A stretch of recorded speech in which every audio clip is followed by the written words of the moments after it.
வணக்கம் நண்பர்களே. இன்னைக்கு கணித வினாக்கு வந்துட்டோம். கணித வினால என்ன பார்க்க போறோம்? எல்சிஎம் தாங்க கண்டுபிடிக்க போறோம். சரி, நீங்க அடிக்கடி இந்த சிக்னல் பக்கம் போற பழக்கம் உண்டா? என்னப்பா எப்படி கேட்குற அப்படின்னு நினைக்கிறீங்களா? சரி வாங்க, அப்படிதான் ஒரு கணக்கை பார்க்க போறோம். மொத்தம் சிக்னல்ல 3 லைட் இருக்குங்க. 3 லைட்ல என்ன பண்ணுது?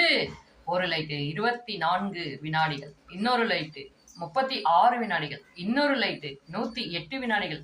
இப்படி அடிக்கக்கூடியது. சரிங்களா? அதாவது ஒளிரக்கூடியது. இது காலையில ஒரு 7 மணிக்கு 3 லைட்டும் ஒன்னா எரியுதுங்க, ஒளிருது. அது திரும்ப எப்ப ஒன்னா ஒளிரும் அப்படிங்கிறத கேள்வி. என்னப்பா எல்சிஎம் சொன்ன, இப்ப வேற ஏதாவது சொல்லிட்டு இருக்கியே அப்படிங்கிறீங்களா? இல்லைங்க, இது எல்சிஎம் தான். சரி பாப்போம் வாங்க. 24, 36, 108 இதோட எல்சிஎம் கண்டுபிடிங்க. எல்சிஎம் கண்டுபிடிக்கிறதுக்கான மெத்தட் நான் ஆல்ரெடி சொல்லியிருக்கேன். என்னது? பெரிய நம்பர் ஏதோ அத 1ஆல 2ஆல 3ஆல 4ஆல அப்படி பெருக்கிக்கிட்டே போனீங்கன்னா வரும். ஸோ இதோட எல்சிஎம் என்னதுன்னா 432ங்க. 108 எதால பெருக்குனா 432 வரும். யோசிச்சு பெருக்கி கமெண்ட்ல சொல்லுங்க. சரிங்களா? ஓகே. இப்ப எத்தனை நிமிஷத்துக்கு அப்புறம்பா அது ஒளிரும் அப்படிங்கறதானே 432 வகுத்து பாருங்க.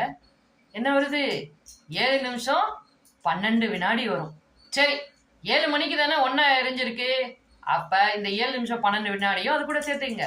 காலையில 7 மணி 7 நிமிஷம் 12 வினாடிக்கு திரும்பவும் அந்த 3 லைட்டும் ஒன்னா ஒளிரும். சரிங்க, இதே மாதிரி கணித வினாக்கள் உங்களுக்கு வேணுமா? வேணும்னா நம்ம சேனலை சப்ஸ்கிரைப் பண்ணிக்கங்க. பாய். மறந்துடாம 108 எதால பெருக்குனா 432 வரும்னு சொல்லிட்டு போயிருங்க.